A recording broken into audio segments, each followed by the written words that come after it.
David Stern and then Adam were like, that's not our deal with FIBA, and we can't do it. And I think, now they're trying to put teams in Europe to find a new way to raise revenues and margins and everything.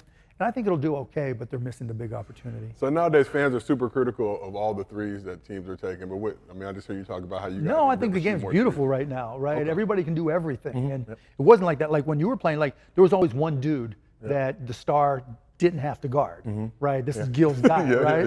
And just go for it, right? It's not like that anymore.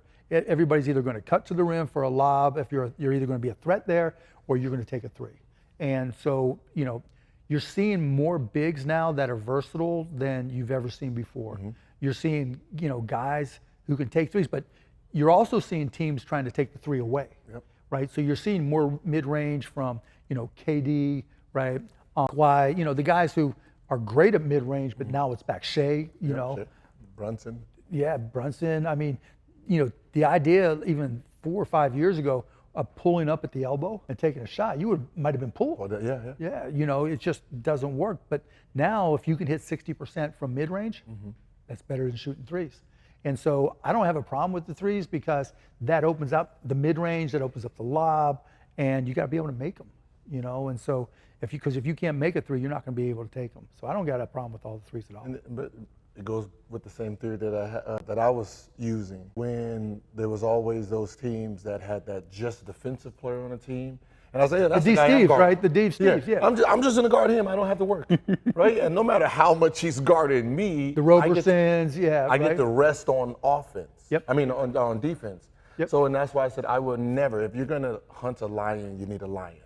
So to stop Curry, you need someone who's going to shoot just as much to make him run around. Right, you got to make him run, right, or you're going to hunt him, right, and make him go through a screen and put him, and which means you got to have somebody that he's going to end up guarding. It's not like he's guarding the point, if you can't, then he's just going to switch, or they're going to pre-switch, right, and so whoever he switches on to has got to be able to do something, and that's where the game has changed a lot.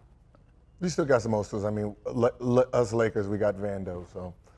I'm like, come on, Vando, like do something. Like, just can't be just in a corner as atmosphere. Well, just like Jaden McDaniel, right, at Minnesota, went from not being able to shoot a lick to knocking down a three. So, but Vando always hits like 5 out of 7 threes against us, man. Oh, he does? Yeah. He kills us.